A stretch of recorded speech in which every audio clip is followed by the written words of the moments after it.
conversar sobre este músculo importante de nuestro organismo. Nos acompaña el doctor Carlos Ponte, quien es cardiólogo, directivo además de la Sociedad Venezolana de Cardiología. Bienvenido, doctor. Gracias por haber atendido nuestra invitación el día de hoy, acompañarnos acá en Soluciones. ¿Cuál es el funcionamiento del corazón? Sí, Irleni, el corazón, como dices tú, un músculo que además de ser fuente de inspiración para muchas poesías, Así es. Es fundamental para la vida. El día que el corazón deje de latir, el último latido del corazón, ese día dejamos de existir como seres humanos. El corazón es un músculo que cada contracción, él lo que hace es exprimir literalmente la sangre que tiene en su interior y la bombea o genera la fuerza que bombea la sangre para que circule por todo el cuerpo. Entonces él recibe la sangre que está cargada de oxígeno y bombea la sangre para que circule por el cuerpo, y la sangre que se desoxigenó la bombea hacia los pulmones para que se oxigene nuevamente. ¿Cuáles son las enfermedades que afectan al corazón, las enfermedades propias del corazón? Sí, creo que es importante primero para contextualizar y que la gente comprenda la importancia que tiene el Día Mundial del Corazón, que la principal causa de muerte a nivel mundial, de hecho en este centena, en este siglo, por primera vez en la historia, una sola enfermedad es primera causa de muerte en todo el mundo. Y además cabe destacar que en los países en vías de desarrollo, o los países de bajos recursos como Venezuela, son los países donde la mortalidad cardiovascular va a tener mayor incremento en mortalidad y en nuevos casos en los próximos años. La principal causa de esta serie de enfermedades que produce este incremento de mortalidad son las enfermedades de las arterias coronarias. Okay. Son las enfermedades que le llevan oxígeno al corazón, porque como es un músculo vivo, él necesita de sangre para poder latir, para poder vivir. Eso le llega a través de unas arterias que se llaman arterias coronarias, y estas arterias se enferman de una enfermedad que se ha conocido mucho, que se ha nombrado mucho, que es la aterosclerosis, que no es más que una inflamación y obstrucción progresiva de las arterias hasta que llega un momento que se produce un coágulo en el interior de esa arteria, se interrumpe súbitamente la circulación y esa zona del corazón que le dejó de llegar sangre se infarta porque deja de llegarle alimento y ese músculo se muere. Entonces los infartos secundarios a las enfermedades de las arterias coronarias es la principal enfermedad en términos de frecuencia. Hoy en día en Venezuela tristemente también está aumentando una enfermedad que estaba erradicada, que es la enfermedad de Chagas, que ocurre por la infección debido a la picada de un insecto que se llama el chipo y que transmite un parásito que se llama el plasmodium, que se incrusta en el corazón y produce la enfermedad. Pero sin lugar a dudas la más importante son las enfermedades de las arterias coronarias. Voy a hacer un paréntesis justamente porque ha comentado el Chagas. ¿Cómo estamos en Venezuela en cuanto a la frecuencia de casos con Chagas? Fíjate, Venezuela fue pionero en América Latina, porque la enfermedad de Chagas existe en toda América Latina. En Brasil hay muchos casos, en Paraguay, en Bolivia, en Ecuador, en Argentina. En la zona donde hay selva tropical existe el chipo y el chipo transmite la enfermedad de Chagas. Lo que tiene que existir para que haya Chagas es que haya un paciente enfermo, que el chipo que lo pique y que pique nuevamente un paciente sano y se produce la enfermedad de Chagas. Pues bien, en Venezuela éramos líder por la campaña de dedetización. Entonces, de chiquito estábamos acostumbrados a viajar al interior y veíamos unas siglas en una casa, decía DDT y una fecha. Eso se paró, eso dejó de hacerse en Venezuela hace mucho tiempo. Eso hace que el chipo haya proliferado y que los casos de enfermedad de Chagas en Venezuela están llevando a niveles alarmantes, preocupantes, y en sitios donde hacía años que no se veía Chagas, como son ciudades ya del estado Sucre, inclusive casos en Caracas por transmisión anormal como es la vía oral, está aumentando de manera muy significativa y muy preocupante. El estado Bolívar también. El estado Bolívar, ¿Tiene el estado Monagas. cifras, doctor? ¿La sociedad maneja cifras en este caso de mal de Chagas?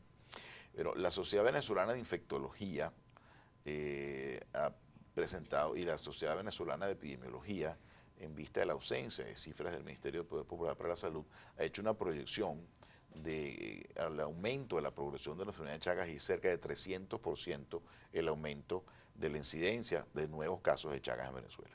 Conversábamos sobre este tipo de, las enfermedades cardiovasculares más comunes, más frecuentes, nos hablaba de la arteriosclerosis. ¿Cuál otra le sigue en Sí, cuanto a frecuencia en el sí. país? La segunda más frecuente es la insuficiencia cardíaca. La insuficiencia cardíaca es, como su nombre muy bien lo dice, la incapacidad del corazón para cumplir con las demandas del organismo a la hora de bombear la sangre. El corazón pierde fuerza o el corazón se pone muy rígido y no puede bombear la sangre en forma adecuada y la persona sufre cansancio. En una época pasada se llamó asma cardíaca, pero es esa disnea, esa persona que antes podía subir 2 pisos de escalera sin cansarse y ahorita a mitad de la escalera tiene que detenerse porque le falta el aire, porque está con falta de oxígeno, eso se llama disnea. O es la persona que comienza a hinchársele los tobillos, eso se llama edema, eso es por retención de líquido. Y la insuficiencia cardíaca es posiblemente la segunda causa en frecuencia de consulta por enfermedades cardiovasculares. Y la insuficiencia cardíaca es consecuencia de descontrol de factores de riesgo, la principal causa es la hipertensión, o pacientes que tienen enfermedad coronaria por arteriosclerosis ya crónica, que ese corazón se va deteriorando, el músculo cardíaco se va dañando en forma progresiva y se activan una serie de factores en el cuerpo que generan insuficiencia cardíaca. Los factores de riesgo para este tipo de enfermedades Sí, cardiovasculares, esa ¿cuáles son? pregunta es fundamental porque en la introducción dijimos que en Venezuela, como todo país subdesarrollado, países en vías de desarrollo, va a ser uno de los países que va a tener el mayor incremento de enfermedades cardiovasculares. Si queremos detener esa epidemia, porque está llegando a escala de epidemia, la mejor estrategia para poderla detener es la prevención cardiovascular. Y la prevención cardiovascular empieza conociendo los factores de riesgo. Hay factores de riesgo que no se pueden modificar, como es la edad, cada día que pasa tenemos un día más, eso no lo podemos detener, como es el sexo, es un poco más frecuente en los hombres que en las mujeres, como es la herencia, pero hay factores que son absolutamente identificables, controlables y que de esa manera se logra prevenir los eventos cardiovasculares hasta un 70%. ¿Cuáles son estos ¿Cuáles son? factores de riesgo prevenibles? La hipertensión arterial, que un paciente hipertenso bien tratado y bien controlado disminuye significativamente el riesgo de un evento cardiovascular. Por el contrario, un paciente hipertenso no controlado, el riesgo aumenta de una manera desproporcional. La diabetes mellitus, que tú estabas hablando, que se va a hablar el próximo lunes de Así esta es. enfermedad, es los pacientes diabéticos sufren de azúcar, se enferman de los riñones, se enferman de la vista, pero se mueren de enfermedades cardiovasculares. O sea que la diabetes bien controlada reduce el riesgo de problemas cardiovasculares. La obesidad, a pesar de los problemas de desnutrición que hay en Venezuela, la obesidad sigue siendo un problema. Que a Entonces, veces suena un poco contradictorio, ¿no? sí, es una paradoja, absolutamente es una paradoja, es la paradoja del subdesarrollo, porque hay una mala alimentación. Comemos inadecuadamente, no hacemos ejercicio y hay desnutrición con sobrepeso. Es una paradoja, pero es la paradoja de estos siglos y en estos países mucho más Y lamentable la dramático. realidad de Sí, Venezuela en el este momento. tabaquismo, yo creo que no debe dejarse de nombrar el tabaquismo y debe hacerse mucho más estricto campañas en contra del tabaquismo, sobre todo en adolescentes y en mujeres que a pesar que Venezuela tiene una ley antitabáquica, todavía sigue habiendo un aumento de tabaquismo. Entonces esos factores, hipertensión, diabetes mellitus, obesidad, tabaquismo y colesterol alto, conjuntamente con sedentarismo, por ejemplo, son causas de factores de riesgo de enfermedad Hay, cardiovascular. doctor, ¿hay diferencias entre estos factores de riesgo entre mujeres y hombres? Eh, Se ha hecho muchísimo hincapié en los últimos 10 años posiblemente en la relevancia que estos factores de riesgo tienen en la mujer. Hace, digo, el siglo pasado, 20 años atrás, se consideraba que la enfermedad cardiovascular en la mujer era mucho menos frecuente. Hoy en día se ha visto que la enfermedad cardiovascular puede ser tan frecuente y en algunas edades más frecuente en las mujeres que en el hombre.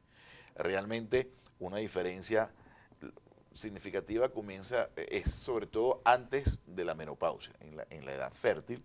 Sí es verdad que las mujeres tienen menos por sus probabilidades, porque los estrógenos que el ovario está produciendo, en cierto modo protegen. Los estrógenos ayudan a mantener saludables las arterias, y entre ellas las arterias coronarias. Después de la menopausia, cuando el ovario deja de producir estrógeno, entonces la mujer aumenta muy rápidamente los factores de riesgo y ya la hipertensión, el colesterol alto comienzan a hacerse más evidentes y aumenta el riesgo. Pero el tabaquismo eh, en las mujeres jóvenes Ok. es una de los grupos que más fuma.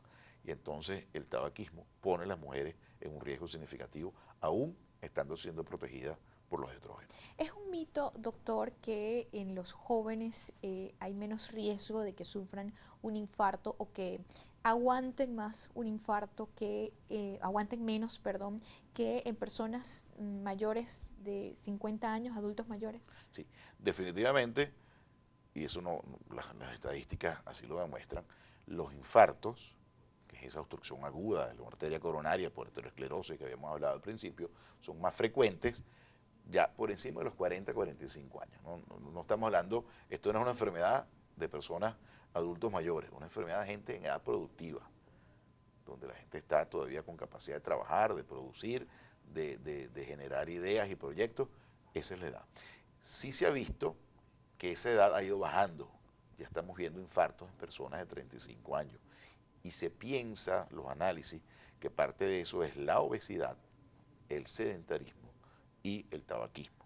De hecho, en Venezuela eso está cambiando por, insisto, los problemas de malnutrición y desnutrición tan severa que hay. Pero la obesidad y el sedentarismo producen aumento de obesidad en los adolescentes y eso hace que se reduzca la edad de aparición de infarto. Cuando yo estaba haciendo el posgrado de cardiología era muy raro ver un joven de 30 a 35 años con un infarto. Hoy en día se están viendo con más frecuencia. Y lo segundo que dijiste es absolutamente cierto. Esas personas cuando tienen un infarto más joven, generalmente son infartos más extensos, son infartos más graves y que tienen mayor riesgo de morir. Porque en cierto modo se producen como una era más súbita. Cuando un infarto se produce a edades mayores, ha habido el tiempo como el corazón se vaya programando para protegerse de esa falta de oxígeno y hay como una circulación colateral que previene ese daño agudo. En los jóvenes eso no ocurre y son infartos más severos. Vamos a hacer la primera pausa en nuestra entrevista. Recordemos, estamos conversando con el doctor Carlos Ponte, cardiólogo, directivo de la Sociedad Venezolana de Cardiología, a propósito de conmemorarse hoy el Día Mundial del Corazón.